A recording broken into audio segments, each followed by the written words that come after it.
wartawan di Tanjung Priok kemarin.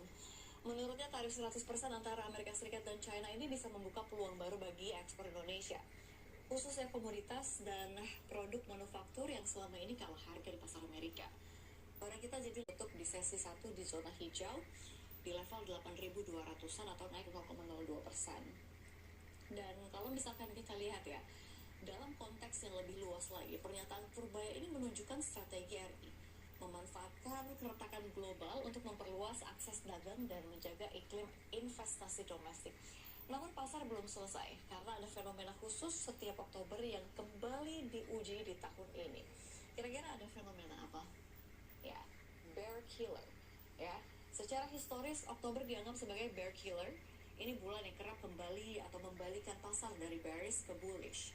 Dalam 10 tahun terakhir, IHSG hanya 2 kali merosot di Oktober ini pada 2018 dan juga 2023. Ini kalau misalkan kita lihat pasar mengalami rebound kuat, termasuk pada periode pasca pandemi dan awal pemerintahan baru.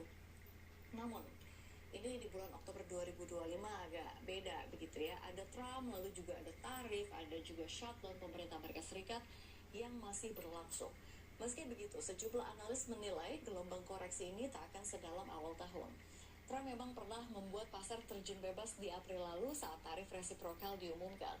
Namun saat itu semua negara terkena dampak. Kali ini hanya China yang jadi sasaran, sehingga sentimen negatif global terbatas. Dan salah satu penyebabnya adalah kebijakan domestik yang lebih siap dan kuat dibandingkan awal tahun. Kira-kira ada amunisi apa yang diberikan oleh Pak Purbaya? Menkyu Purbaya ini telah menyiapkan amunisi fiskal raksasa untuk menjaga momentum ekonomi. Sekitar 200 triliun rupiah ini ditempatkan di bank-bank umum BUMN sebagai dana deposito on call. Ini masing-masing ada BRI, Mandiri, dan juga BNI, lalu BTN, dan juga BSI.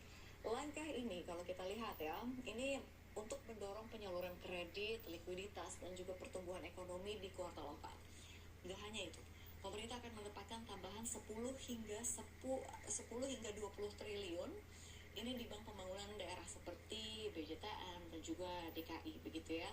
Purbaya juga melakukan pergeseran anggaran antar kementerian untuk menjaga penyerapan 95% hingga akhir tahun serta memastikan defisit fiskal tetap di bawah 3% dari PDB. Dan kalau misalkan kita lihat, ini IHSG juga dalam 3 bulan terakhir sudah naik hampir 19% dan diperkirakan akan koreksi sehat ke level support kira-kira 7.980 hingga 7.890-an sebelum rally baru. Sentimen tambahan ada